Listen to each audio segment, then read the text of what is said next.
말씀은 출애굽기 14장 12절부터 14절까지 우리 같이 한번 읽어보겠습니다. 시작. 우리가 애굽에서 당신에게 이른 말이 이것이 아니냐 이르기를 우리를 내버려 두라. 우리가 애굽 사람을 섬길 것이라 하지 아니하더냐. 애굽 사람을 섬기는 것이 광야에서 죽는 것보다 낫겠노라. 모세가 백성에게 이르되 너희는 두려워하지 말고 가만히 서서 여호와께서 오늘 너희를 위하여 행하시는 구원을 보라. 너희가 오늘 본 애굽 사람을 영원히 다시 보지 아니하리라. 여호와께서 너희를 위하여 싸우시느니 너희는 가만히 있을지니라. 아멘. 네. 지난주에 이 말씀을 가지고서요, 지난주에 뭐라고 얘기했냐면 하나님의 약속을 잘 생각해 봅시다 하였어요. 그죠? 이 상황이 지금 뭐냐면 애굽 사람들이 이 애굽에서 어렵게 탈출한 이스라엘 백성이 열심히 모세를 따라갔더니 지금 앞에 뭐가 나타났냐? 홍해가 나타난 거예요. 바다가 나타난 거예요. 아이고 지금 빨리 가도 모질랄 판에 앞에 바다가 나타났어요. 근데 설상가상으로 뒤에서 누가 쫓아온다? 애굽의 군대가 쳐들어오는 거예요. 뭐 하려고 찾아오느냐? 우리를 죽이겠다고 쫓아오는 거예요. 앞에는 바다가 있고 뒤에는 군대가 쫓아와요. 얼마나 무섭겠습니까? 얼마나 무섭겠어요. 그래서 이 말을 제목을 뭐라고 삼았느냐? 진퇴양난이다 그랬죠. 갈 곳이 없는 거예요. 앞으로 나갈 곳도 없고 뒤로 도망갈 곳도 없다. 그래서 이거를 제가 영어로 뭐라고 하는지 아세요? 그래서 지난주에 한번 알려드렸죠. 영어로 뭐라고 했다? Between the devil and the deep blue sea라고 했죠. 사탄과 깊은 바다 사이에 놓여있는 상태. 이게 진퇴양난을 영어로 표현한 거예요. 그래서 딱 보니까 뭐예요? 딱 성경의 이야기를 한자로 써놓은 거예요. 그렇죠? 그래서 뒤에는 사단의 무리가 이 애굽의 군대가 쳐들어오고 앞에는 깊고 푸른 바다가 탁 지키고 있는 이 상황, 이 진퇴양난의 상황에서 우리는 어떻게 해야 될까? 우리는 이렇게 어려운 상황 가운데 빠지면 맨날 생각하는 게 뭐예요? 어떻게 하지? 고민하면서 인간적인 방법들을 강구하는데 그리스도인으로서는 어떻게 해야 된다? 제일 첫 번째, 하나님의 약속을 기억하라 했어요. 이 이스라엘 백성에게 하나님이 제일 먼저 약속하셨던 게 뭐다? 내가 너희를 반드시 가나안에다가 데려다 놓겠다. 약속의 땅에 데려다 주겠다. 이건 누구의 말씀? 하나님의 말씀이에요. 우리가 공경 가운데 있고 어려움 가운데 처했을 때 제일 먼저 묵상해야 되는 거, 제일 먼저 기억해야 되는 거, 하나님의 나를 향하신 말씀이었어요. 그 말씀을 잘 기억하는 거예요. 내가 종종 보면은 연초에 송구영신 예배 때나 이럴 때 말씀을 뽑잖아요. 근데 꼭 그 말씀이 언제 쓰이냐면 제일 힘들고 제일 어려울 때 딱 나를 살리는 말씀인 거예요. 맞다! 하나님이 이렇게 얘기하셨지. 그러니까 제일 중요한 게 뭐라 그랬어요? 날마다 예배 가운데 하나님의 기름 부으심을, 하나님의 은혜를 뭐 해야 된다? 경험해야 되죠. 이 쉬운 일이 아니에요. 정말 어려운 일이에요. 왜냐면 예배 가운데 너무 의무적으로 참여하고 너무나 뭐라 그래야 돼요? 이게 뭐 루틴한 거, 그러니까 습관적인 신앙생활이 되다 보면 이게 예배 가운데 은혜를 받는 게 쉽지 않은 거예요. 그러니까 날마다 하나님 앞에 가려는 말씀 가운데, 예배 가운데, 내가 기도하는 가운데 주의 말씀에, 주의 음성에 그 사모하는 마음이 날마다 있을 때에야 그분의 인도하심과 이렇게 어려움과 공경 가운데 저렇게 사단과 깊은 바다 사이에 놓여 있을 때 주님의 말씀을 묵상할 수 있는 그 용기가 생기는 거예요. 그 힘이 그 지혜가 생기는 거예요. 오늘 두 번째 얘기는 뭐냐? 미래를 보라는 거였어요. 두 번째, 아까 전에 어떻게 하면 이 진퇴양난의 위기에서 벗어날 수 있을까? 두 번째는 미래를 보는 거예요. 이스라엘 백성들이요, 광야에서 위기를 만나자 제일 먼저 한 게 뭔지 아십니까? 아까 전에는 뭐 했어요? 제일 먼저 모세를 원망했죠. 모세를 원망했어요. 그런 다음에 이 사람들이 하는 일이 뭐였느냐? 여기 같이 한번 읽어봅시다. 우리 좀 전에 읽었던 12절인데요. 한번 읽어볼게요. 시작! 우리가 애굽에서 당신에게 이른 말이 이것이 아니냐? 이르기를 우리를 내버려 둬라. 우리가 애굽 사람을 섬길 것이라 하지 아니하더냐. 애굽 사람을 섬기는 것이 광야에서 죽는 것보다 낫겠노라. 내가 뭐라 그랬어요? 그냥 두라니까 우리 여기서 다 죽게 생겼네. 내가 모세한테 뭐라 그래? 아저씨 내가 뭐라 그랬냐고. 우리 그냥 애굽 사람들 섬기기 그냥 내비두라니까. 그냥 있을 걸 그랬어. 지금 모세는 원망하는 거예요. 뭐 할 걸. 과거에 하지 못했던 것들에 대한 후회와 원망, 이런 것들만 가득하는 채 절망하는 거예요. 이렇게 했을 걸, 저렇게 했을 걸. 위기가 왔다고 뭐 해요? 옛날로 돌아가자는 거예요. 여러분 잘 보세요. 여기는 출애굽기죠. 출애굽기. 두 번째는 어디가 나오느냐? 민수기가 나와요. 이 출애굽기와 민수기 사이에는 뭐가 있냐면 시내산이 있어요. 시내산. 그래서 출애굽기는 쭉 따라가지고 하나님의 말씀을 따라가지고 하나님의 이 홍해를 건너고 시내산에서 하나님의 음성을 들어요. 그리고 그 말씀 붙잡고서 가나안에 가는데 어떻게 해요? 정탐꾼들이 반대하니까 다시 돌아가지고 광야로 나가잖아요. 그런 다음에 얘기는 민수기예요. 앞에서 쭉 가가지고 출애굽기서부터 신명기에 이르기까지는 시내산에 올라가서 하나님의 음성을 듣는 거고, 나온 다음에 얘기는 민수기로 가거든요. 민수기, 이 사람들은 변하지 않는다는 게 여기 또 나와요. 한번 보세요. 시작. 우리가 애굽에 있을 때에는 값없이 생선과 오이와 참외와 부추와 파와 마늘들을 먹은 것이 생각나거늘. 아까 제가 뭐라 했어요? 야, 내가 거기 그냥 있는다고 그랬잖아요. 왜 우리를 데리고 나왔어요? 그래서 옛날 생각하면서 막 원망을 쏟아붓더니 이제는 무슨 얘기까지예요? 애굽에 있을 때가 좋았어. 그때는 뭐 했대요? 돈 안 내고도 생선도 먹고 오이도 먹고 참외도 먹고 부추도 먹고 이런 생각을 하는 거야. 이 말이 왜 나왔는지 알아요? 지금 계속 만나만 먹고 있거든. 힘든 거예요. 만나만 먹으니까 힘든 거예요. 근데 정말 과거가 좋았을까요? 여기 지금 아주 중요한 전제가 빠졌어요. 이 당시에 자유롭게라는 표현은 없지만 값없이 생선도 먹고 오이도 먹고 참외도 먹고 부추도 먹고 파, 마늘 먹었을 때 이들의 신분은 뭐였어요? 노예였어요. 그 생각을 잊어버린 거예요. 그거는 안 하고 그냥 먹던 생각만 나는 거예요. 아유, 그때 밥 잘 먹었지. 그때 오이도 먹었어, 오이도. 이러면서 그 생각만 하는 거예요. 과거가 막 그리워지는 거예요. 그런데 정말 노예로서 학대받고 자유를 잃어버리고 고통 가운데 있을 때가 지금보다 더 좋았을까요? 좋았을까요? 그렇지 않아요. 근데 왜 과거가 그리운지 알아요? 지금 당장이 힘들거든. 지금 당장이 조금 내가 못 살겠거든. 그러니까 옛날의 생각들을 돌아보는데 좋았던 것만 기억이 나는 거야. 그때가 좋았지. 가끔 어디 형제들 보잖아요. 자기 사회생활 되게 힘들면, 야, 그래도 군대가 좋았어. 군대가.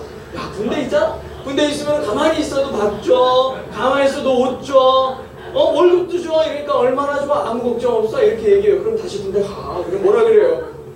장난하냐? 이러잖아. 그치? 농담도 못하냐? 막 그래요. 군대 가는 거 싫어해요. 그러면서 착각하는 거야. 착각하는 거야. 군대 있을 때가 좋았지. 근데 그때 뭐가 없어요? 자유가 없어요. 내가 할 수 있는 게 별로 없는데, 아무리 요즘 근데 아까 전에 뉴스 보니까 내무반에서 다 핸드폰 하고 있더만. 요즘에는 뭐 일과 시간 딱 끝나면 핸드폰 할 수 있다면서요. 다 한대요. 그래가지고 인강도 보면서 자격증 따고 막 이런대요. 군대가 진짜 좋아지긴 좋아졌구나. 아무리 그래도 걔 제대하고 난데 다시 군대 가 그럼 좋아하겠어요? 안 좋아해요. 근데 왜 군대 얘기를 해요? 지금 내가 살고 있는 이 순간이 조금 힘드니까 그냥 지금보다 더 나았던 요소들만 고민하는 거예요. 지금은 내가 열심히 노력해야 되는데 군대 있을 때 버티기만 해도 월급 주고 옷 하나 살려도 내가 열심히 일해서 옷 하나 사야 되는데 군대는 가만히 있어서 해지면은 또 주고 마스터 주면 없나요? 그런 거 안 주나요? 하여튼 이런 거 주니까 군대가 조금 편안하게 느껴지는 거예요. 옛날에 고생했던 것들 다 낭만으로 추억으로 포장되거든요. 이스라엘 백성이 또 그런 거예요. 우리도 마찬가지예요. 가끔 보면은 이제 사회에서 아주 즐겁게 살던 친구들이 갑자기 예수 그리스도를 만나고 교회 안으로 돌아오고 이렇게 되면은 조금 교회 안에서 힘들어지고 마음에 안 들고 이렇게 되면 무슨 생각해요? 아유, 나 그래도 사회에 있을 때는 왕년에는 그러면서 얘기할 때 많잖아요. 그죠? 왕년에가 좋았네. 근데 여기서 잘 생각해요. 옛날로 돌아가야지. 옛날에 내가 누구에 사로잡혀 있었느냐? 사단에 사로잡혀 있었어요. 복음 없이 허무하게 하루하루를 보내던 시간들에 대한 게 아니고 그저 내 마음대로 할 수 있었던 그 요소들만 즐거운 거예요. 죄악의 쾌락, 그 달콤했던 그 쾌락들에만 빠져있을 뿐이지 진짜 복음의 생명의 능력을 지금 살고 있음에도 불구하고 지금의 내가 경험하지 못했던 것들이 지금 내가 옛날에 생각해보니까 그 쾌락들이 생각나니까 그 세상에 보잘것없는 즐거움들, 세상에서 놀던 것들이 그리워지는 거예요. 지금 애굽 사람들이 똑같잖아요. 하나님의 인도하심으로 만나를 먹고 물기둥과 구름기둥으로 하나님의 인도하심을 경험하고 있는데 그런데 만나만 먹는다고 옛날에 오이가 그리워지는 거예요. 옛날에 부추가 생각이 나는 거예요. 근데 지금 아무리 내가 예수를 믿는 삶이 곤고하고 어려워도 사단에 끌려다니던 삶하고 비교가 되겠습니까? 비교할 수 없는 거예요. 이 삶에 누리는 이 행복은 예수 그리스도인으로 인해서 공급받는 이 은혜는 세상의 그 어떤 것과도 비교할 수 없는 거죠. 그럼에도 불구하고 우리는 어쩌면 하나님 앞에 이렇게 불평하고 있는지 모르겠어요. 아무것도 아닌 것 때문에 하나님 이것도 안 해줘요? 하나님 저것도 안 해줘요? 이러면서 불평하는 사람이 되어가고 있는 거예요. 되게 비참하고 축복하실 꼴이에요. 만약에 우리 그리스도인들이 하나님 나라의 최대의 가치를 두고 살면 과거에 매여 있지 않는 사람이 될 수 있어요. 근데 사단은 날마다 과거를 보게 해요. 그리고 거기에 우리를 묶어두려고 해요. 그래서 되게 날마다 낙심하고 절망하고 입술에서 불평이 끊어지지 않는 사람들 보면 과거를 추억하는 사람들이 되게 많아요. 내가 옛날에 이러지 않는다. 자꾸 과거를 꺼내는 사람이 많아요. 제 나이가 지금 얼마입니까? 내가 가끔 생각하면 깜짝 놀랄 나이인데 여러분 뭐 별로 이제 안 해놔도 돼요. 그냥 뭐 한 40대 정도 되셨구나 뭐 이 정도만 생각하면 됩니다. 그런데 가끔 이렇게 친구들이랑 얘기를 하다 보면은 이런 얘기를 해. 아, 내가 옛날에 제가 수능 1세대입니다. 1세대. 아, 아니군요. 제 앞에서 한 사람이 더 있었어요. 그러니까 제 앞에가 수능 1번이에요. 1번. 근데 그때는 수능을 2번 치렀잖아요. 제일 수학능력 시험을 제일 먼저 치는 세대는 2번 치렀어요. 여름에 한 번, 겨울에 한 번 치러서 더 나은 성적으로 갔어요. 저는 그 다음 한 번 치르는 첫 번째 세대였어요. 근데 이제 그때 얘기를 하는 거야. 야, 내가 그때 말이야 한 5점만 더 맞았어. 나 서울대 갔어. 막 이런 소리 하는 거야. 5점 더 맞았어? 안 맞았잖아. 그러니까 지금 여기 있는 거잖아요. 그런데도 맨날 그런 얘기 하는 거예요. 내가 옛날에 하나만 더 맞았어도 2개만 더 맞았어도 이런 소리 하는 거예요. 야, 내가 옛날에 로또를 하나 샀는데 하나가 틀렸어. 하나만 더 맞았어도 내가 대박이 났는데 뭐 이런 소리 합니까? 그게 무슨 의미냐고요. 내가 조금만 점수 더 잘 받았으면 더 좋은 대학 갔을 거고 더 좋은 직장 갔을 거고 내가 지금 너랑 상종할 그런 군번이 아니야 뭐 이런 얘기 하잖아요. 참 우습잖아요. 근데 지금 나랑 상종하고 있거든. 그럼 별거 아닌 거예요. 옛날에 자꾸 얽매여가지고 자기의 지금 현재의 상태를 한탄하고 낙심하고 살아가는, 만족하지 못하고 하나님의 은혜에 대해서 감격하지 못하고 살아가잖아요. 근데 성령의 사람은 정반대예요. 항상 성령이 우리 가운데 임재하는 사람은 언제나 비전과 환상과 꿈을 꾸는 사람으로 바뀌어요. 이게 굉장히 은혜가 되는 말씀이 있잖아요. 우리 날마다 많이 보지만 사도행전 2장에 있는 말씀, 하나님이 말씀하시기를 말세에 세상의 끝때에 내가 내 영을, 성령을 모든 육체에 부어줄 것인데 너희 자녀가 그러면 예언할 거야. 어린아이도 하나님의 말씀을 얘기하기 시작한다는 거예요. 이것도 얼마나 은혜가 되는 말이에요. 그죠? 성령이 우리 가운데 임하면 어린아이도 말씀을 얘기하기 시작해요. 젊은이들은 뭐 한대요? 환상을 본대요. 환상이 뭡니까? 우리가 생각할 때 환상이지만 하나님의 상식이잖아요. 하나님의 일하심을 보게 된다는 거예요. 우리가 무지함 가운데 있으니까 날마다 하나님의 역사가 있음에도 불구하고 우연이네, 야 이런 일이 있네 이렇게 말하지만 정말 성령의 임재를 경험한 사람은 내 삶의 호흡마저도 누구의 뜻이다? 하나님의 은혜라고 환상을 보는 거예요. 그게 하나님의 뜻인 거예요. 말씀이 내 삶 가운데 이루어지는 걸 보는 거예요. 노인들은 뭐 한대요? 꿈을 꾼다는 거예요. 꿈을 꾸리다. 노인들은 꿈을 꾸는 거예요. 잘 생각해야 돼요. 갈렙이 전쟁을 치는데 두려움 가운데 떨고 있을 때 지금 지팡이 짚고서 이렇게 걸어 나오는 모세 할아버지가 끝장내 이러는 거예요. 누가 하신다? 하나님이 하신다는 거예요. 젊은이도 두려워 떨고 있는데 80 먹은 노인이 할아버지가 나와가지고 한 방에 끝내버려 이러는 거예요. 누가 더 용기 있는 사람이에요? 원래는 젊은이죠. 세상을 다 덤벼라 이래야 될 사람인데 젊은이는 두려움에 떨고 있는데 80대 노인 할아버지가 한 사람도 못 이길 것 같은 그 할아버지가 나와서 하는 말이 이 전쟁은 우리 거라는 거예요. 이 사람들이 뭐 하는 거예요? 노인이 꿈을 꾸는 거예요. 누가 이루시는 거를? 하나님이 이루시는 걸 보는 거라. 이게 얼마나 놀라운 일입니까? 하나님의 성령이 우리 가운데 임하시면 여기 있는 모든 분들도 예언하고 환상을 보고 꿈을 꾸는 거예요. 과거의 실패에 얽매이는 자가 아니라 하나님의 놀라운 말씀하심이 내 삶으로 들려지고 내 눈에 보여지고 내 삶 가운데 이루어지는 걸 보는 거예요. 이게 진짜 기적이에요. 우리는 생각지도 못했던 일, 내 안에 있던 어려움이 갑자기 뿅 하고 사라지고 내가 아프던 것이 갑자기 막 치유가 돼야 기적인 것 같고 그게 환상이고 그게 꿈인 것 같지만 아픈 가운데에도 감사할 수 있는 게 능력인 거예요. 힘 쥐뿔도 없어요. 다윗이 무슨 골리앗을 이겨? 힘 쥐뿔도 없지. 그런데도 그런 상태에서 골리앗 앞에 서는 다윗이 환상인 거야. 잘 끝내준다 이렇게 되는 거예요. 어떻게 저렇게 서지? 하나님이 함께 하시잖아. 이게 환상인 거예요. 박살나고 깨져도 하나님의 능력 의지해서 세상 가운데 서는 거예요. 그렇게 되는 자가 능력 있는 사람이고 하나님의 꿈을 꾸는 사람이에요.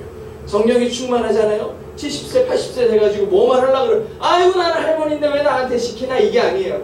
나한테 뭐 안 시켜줄까, 안 시켜주나 하면서 기대하는 사람이에요. 무슨 말씀하면 내 나이가 문제가 아니에요. 그냥 그 가운데 뛰어드는 사람. 선교 갑시다. 근데 권사님들이 팔 걷고 제일 먼저 나와봐봐. 얼마나 멋있어요. 근데 어떤 친구들은 20대인데도 선교 가자 그랬는데 아유 시간 없어요, 아유 돈 없어요, 힘들어 죽겠어요, 이렇게 얘기하는 사람들도 있어요. 많이 경험했잖아요, 그죠? 같이 가자 이렇게 얘기하는데 안 돼요, 못해요. 다 그러는 거예요. 무슨 차이예요? 성령의 은혜를 받았는데, 성령이 임하려니 내 영을 모든 육체에 부어주리니. 우리 가운데 성령이 임재하면 제일 먼저 일어난 현상이 내 생각과 내 형편과 내 처지가 아니라 하나님의 뜻이 무엇인지가 훨씬 중요해지는 사람으로 바뀌는 거라고요. 그렇게 하나님의 뜻대로 사는 사람이 환상과 꿈과 비전을 보는 거예요. 그게 진짜 능력 있는 사람이에요. 80세의 이 노인이 세상을 뒤집어엎겠다고, 헤브론 산지를 얻겠다고 얘기하는 용기가 하나님의 뜻에서 나오는 거죠. 하나님의 백성의 찬란한 미래는 성령에 충만한 자들에게 주어진 권리입니다. 이 자리에서 우리가 찬양하고 이 자리에서 예배하는데 무슨 비전을 봅니까? 세상적인 비전을 볼 때는 빈자리만 보이는 거예요. 근데 하나님의 성령의 비전으로 보면은 한 사람 한 사람을 보는 거예요. 얼마나 은혜가 됩니까? 얼마나 감사합니까? 그죠? 그 가운데 있는 거예요. 여기 모인 여러분들도 과거의 실패나 과거의 절망들, 이러한 줄들이 나를 올가면서 한 발짝도 내딛기에 지치게 만들고 힘들게 만들기가 얼마나 사단이 잘하는 짓이냐고요. 앞에는 진짜 딥블루시가 있게 보이게 만들고 뒤에는 사단이 쫓아가면서 너 가만 안 둬 하는 애굽의 군대들이 쫓아오는 그 영적인 진퇴양난의 상태에 우리를 얼마나 수시로 몰아넣냐고요. 근데 그럴 때 첫 번째 뭐해라? 하나님의 약속을 다시 한번 생각해라. 두 번째는 나를 통해 이루실 하나님의 말씀의 그 예언과 비전과 꿈을 확신하라는 거예요. 하나님이 나를 통해 이루실 것을 믿으라는 거예요.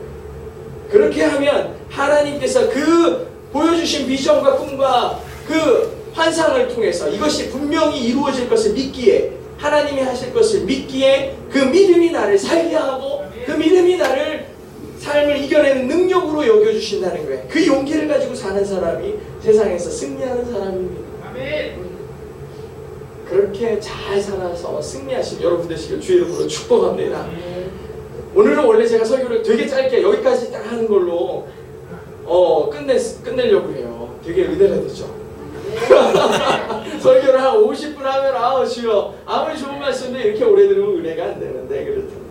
다음 주에는 사실 PPT는 뒤에 더 많이 있지만 다음 주에는 하나님의 방법을 배웁니다. 우리가 진짜 사면 초과에 있을 때 하나님의 말씀을 기억을 했어요. 두 번째는 뭐였다? 그 말씀이 분명히 이루어지는 미래를 우리가 환상과 꿈과 비전을 통해 보는 거죠. 그런 다음에 뭐 하는 거예요? 하나님이 하시는 일을 우리는 뭐 해야 된다? 봐야 되는 거예요. 하나님의 방법을 경험해야 돼요. 근데 하나님의 방법을 경험해보지 못한 사람들은 날마다 조마조마해.